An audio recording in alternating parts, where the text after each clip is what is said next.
to Baltimore and see how things shook out. There's Chiefs, Ravens, that's Lamar Jackson. He's trying to get to his first Super Bowl. That is Patrick Mahomes.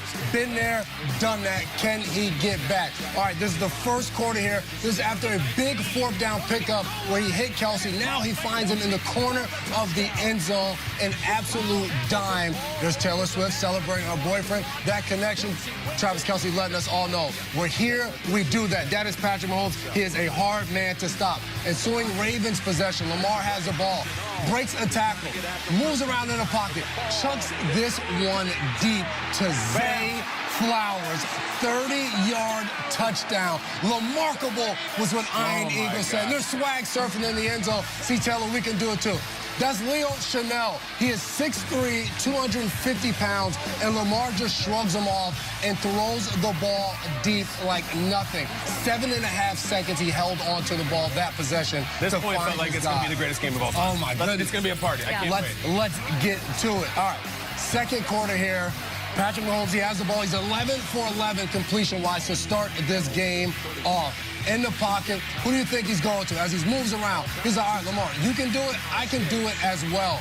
Finds his guy, Travis Kelce, diving catch, 10 yards for the first down. Unbelievable. Kelce, 156 career playoff receptions. And then they give it to the guy, Isaiah Pacheco. I love it when you do that sound. And he does his dance in the end zone. Jersey guy getting it done, figuring it out. Look at Mahomes, fired up on the sideline. All right, third quarter. Ravens still down, 17-7. Largest deficit Lamar's faced in his last 31 games. 31 games.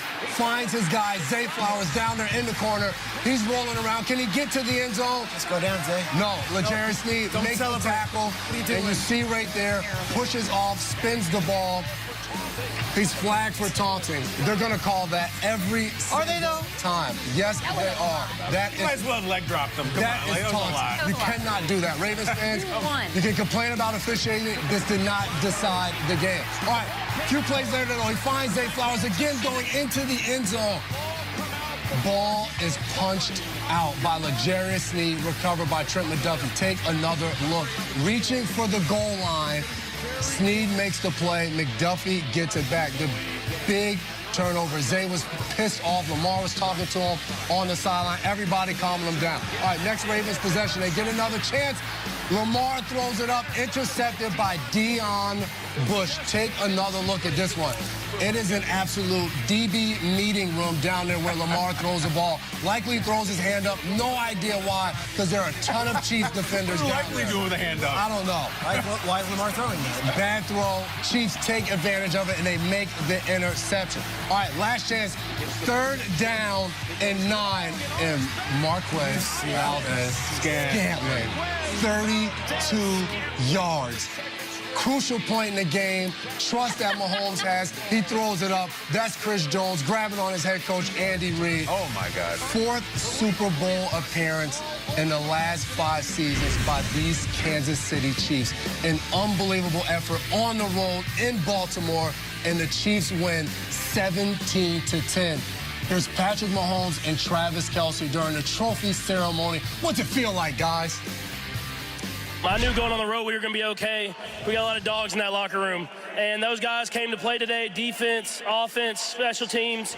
And we came back, and like Clark said, we were going to win this trophy with Normus Hunt name on our jersey. We promise you that. So we went out and got that thing. Congratulations, man. Let me bring in Travis. Bring in the big guy. Who had an amazing game. Let me get that thing. You became today, during this win, you became the all-time postseason leader in receptions in the playoffs. You moved past Jerry Rice. I know it was all about the win, but this was legendary stuff that happened out here today. Shout out to Jerry Rice, baby. The Chiefs are still the Chiefs, and believe it. You gotta fight for your right to party! Believe it, baby. We're going to Las Vegas, Nevada, to go get us another one. Nothing more can be said. Wow. You can't when you go the Beastie Boys. The Chiefs hold off the Ravens in Baltimore, and they now advance to their 4th Super Bowl in 5 seasons. Again, that was Patrick Mahomes' 6th AFC title game trip. Ridiculous. Peter, takeaways from that game being there. Congrats to all of those Chiefs fans, players, celebrity fans. She looked happy. So thrilled For her. She's 1-0 in the AFC Championship game. Did you hang out with Taylor? I didn't see her. No. I didn't get that You invite. can't. She Big time swarms. her? I big time her. Traeger. Taylor would like to meet you. Are you the one who predicted a big season out of Dan Arnold last year? That's a real deep cut for your GMFB watch. Oh, Dan. I have to set Shout out up Dan. what the scene was. Jason and I were both there, and it was unbelievable. So I got dropped off in an Uber, or we don't want to give any sponsorship, in a car share or a ride share. There you go. Uber X, Peter? Ride share Civic? from the train station about 10 blocks away. I decided I was going to take the walk. Taking the walk. The vibes in Baltimore were immaculate. I'm talking Ooh. like every single Ravens fan, like having the best day of They were their in life. mood, Peter. They were in mood. We're rocking. It is amazing. I walk into that stadium. I'm with Jason. We're hanging out a little bit. And then pregame, you've got, it starts off with Michael Phelps, the greatest swimmer of all time, decked out in 20 medals, coming out with his son in a Lamar jersey, and they honor him as a Baltimore guy. You got all those medals? He's wearing all the Wow. beats. He's wearing every single medal. Then you've got Ed Reed coming out as cool as could be. Yep. Then you've got Ray Lewis. He does the dance, the whole thing. They announce Ogden. Suggs comes out. Yep. The place is electric. It's sizzling in there. Yeah. And what do the Chiefs do? 4th and 2. We're going to go for it. And the place is like, okay, everyone get up here. Defense, 4th and 2. And Mahomes is like, whee. So And good. you feel the balloon just, whee. 3rd and 1. And it's Kelsey. 3rd and 4. This is all in the first half, guys. Just everyone on your feet. Everyone on your feet. Ravens defense, get loud. Somebody walk out with Brian Billick or something. Seriously. Give me anybody. Is Chris McAllister around? Brandon Stokely, third dance. 3rd and 5. Yeah. Oh, You just feel the balloon just getting sucked out as every single time they got the first down, they got the conversion, and Kelsey was open. I've never seen a stadium go from that atmosphere to just lifeless. And it's nothing against the Ravens fans. Mahomes does this to you. Every single time you think you're going to be able to stop him, he just breaks your heart. And you start looking at the refs, and you start looking at the it's not. It's Mahomes. It's Kelsey. They find a way. Kelsey's number is 11 catches on 11 targets. Are we serious? 11 catches on 11 targets, and everyone knows he's the guy. I said it last week. Rudy Tomjanovich had the famous quote, "Don't ever underestimate the heart of a champion." These Chiefs were underdogs again. That thing got to like a 5-point favorite that the Ravens were before kickoff. Don't ever underestimate the heart of a champion. The Ravens, you played well. It was a good season. You ran into Mahomes and Kelsey and Reed. It's what happens. And oh yeah, Spagnuolo's not so bad himself. What a trip for you, Peter. It was. I feel like you're a changed person after that. Don't you feel like you've seen things you can't unsee can't anymore, unsee. Peter? right? Oh, there we go. Talk about it, Jay. Me and my guy down there pregame, we're just hanging out with the players as if we belong out there, like we're warming up. To Shoaib's point, it was just such an incredible atmosphere that turned so fast. Let's not go to those. That was for the text chain for the producers. Mel was crying in the 3rd quarter. Was he really? Oh, no. Feel ya. Let's get out of that. Listen, that's an amazing. How did I follow that? Really, really good Ravens team, right? Like just Yes. awesome, Yes. awesome special team. Home, Ray Lewis, Nelly, the St. Lunatics, and the Chiefs were like, "Bink, get out of our way." I can't believe what they did to them. That was not a good game. Like the NFC title game was back and forth. It was a comeback. The AFC game was not a good game from start to finish. And I think it is a Kelsey thing. And I think it is that touchdown over Kyle Hamilton was like, guess this is how it's going to be. This was like, remember when Mutombo used to wag his finger at everybody? And at one point, Jordan said, all right, enough of this BS. I'm going to dunk the ever-living crap out of him and stop that. It felt like a real statement thing, especially the Kelsey, especially the Hamilton. It's the best game Kelsey's ever played. I mean, you could find statistically bigger games, maybe bigger catches. I felt like he was the best player in the field, and I've been sitting here saying there's been long stretches of the season where Kelsey has sort of disappeared statistically. I was so impressed. I have so much respect. And frankly, It's been a crazy year for him, and I don't care how he's wired and how he's insulated. It must have been a challenging year with what he has going on off the field. As famous and successful as he is, that is a massive change to your life, to your personal life, to your public life. Like, that's a lot to deal with for anybody. And the fact that he showed up in the biggest game of the year and was the best player on the field at his age, I was so impressed and so almost inspired to be that good in that kind of stage. Kelce, unbelievable. And I think the tone-setting play of the touchdown early and the spike. Kelce was not doing that, like, dance thing and everything. Like, he was playing pissed. Yeah. He played, like, he had the black hat on. He was angry. Showed up in all black to the game. You know what I'm saying? Like, there was an edge to Kelce that it was all business, and I'm here to crack skulls, and he did. They just flicked the Ravens. I can't believe that happened, but I should. I should at this point. There was an edge to him. It was almost like he got the Ravens playing out of character with all the trash talking going on. He walked all the way up to the line, but never crossed it. He didn't have any penalties, but it was the Ravens with the personal fouls. And everything you guys are saying was unbelievable, and it was true, and they had got off to a fast start offensively. But in Spags, we trust that defense on the Kansas City Chiefs.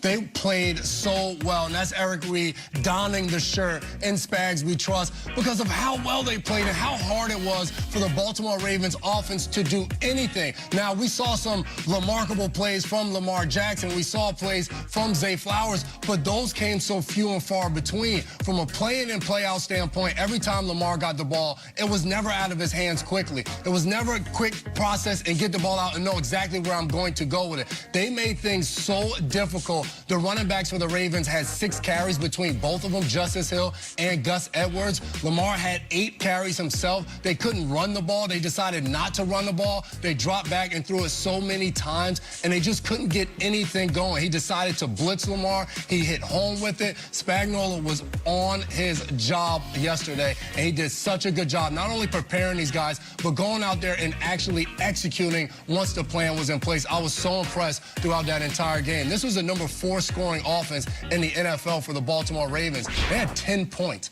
10.7 throughout most of the contest, and that 7 points came on a crazy play from Lamar Jackson to Zay Flowers. You take those big plays away, the Ravens offense did absolutely nothing. Buffalo ran for 182 yards against the Chiefs last weekend, and yet the Ravens they look confused, they look out of sorts, they couldn't get their play calls right, but they were at home. This is the kind of thing that happens at Arrowhead, not when you're at home. This never should have transpired this way for Todd Monken, the way that the offense has been playing, but that's what the Chiefs did. They got in there, they got under the skin, but let's hit on Spagnuolo again. I know, Peter, you guys are close. He came in. There was they told the story, CBS did, about how he had been in Baltimore and he gave all this credit to Harbaugh and his time together. Yet he kind of walked in there similar to every other Chief, like with a bit of a swagger, I feel like, on his shoulder, the way he wanted to call that defensively. I think Harbs gave him a lot of love this week, which was interesting. Harbaugh came out on Thursday and was like, I think it's absolutely insane that Steve Spagnuolo has not gotten a head coaching interview. And he hasn't. He hasn't even mentioned. In our show, we go to Tom and Ian. It's not even like we even mention it. And it's just like underassumed. Like, all right, well, he's already been a head coach. He'll never be a coach again. The game plan that he employed is he just absolutely silenced that Ravens offense, which was sizzling.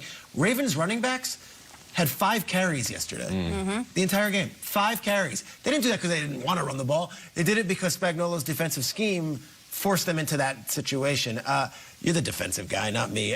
Did you ever see them scoring 7 points? They got 10. They got the field goal. But, did you ever see the Ravens being held to 10 in the AFC Championship? No. Well, going into the game, you just mentioned the way the Bills ran the ball. But in addition to that, Josh Allen ran for 72 yards as well. So you're going into this game, you're like, between their running game and Lamar Jackson, their ability to probably exploit and do those different things was going to be very hard on this Chiefs defense. You go into this game, you had the number 1 scoring defense in the Ravens and the number 2 scoring defense in the Chiefs. The Chiefs were the best defense on the field yesterday, and that's why they won that game. It felt like every time Lamar dropped back, it was never on schedule. It was always like, you know what I mean? It was never smooth. Radio host I really like, Steve Zabin, tweeted before the game the Bart Simpson thing where he's writing sentences on the chalkboard, and it was, I will not promote narratives on Lamar Jackson if he loses today. Will not promote. I mean, listen, that was the wrong day to tweet that one. There's a lot Can I just say real quick, the Chiefs, they were super chirpy. Like, I was in the little underground, the bowels, before they went into the locker room, and this was not just like, oh, we respect them. Like, I think they heard the Ravens talking. I think they heard the media.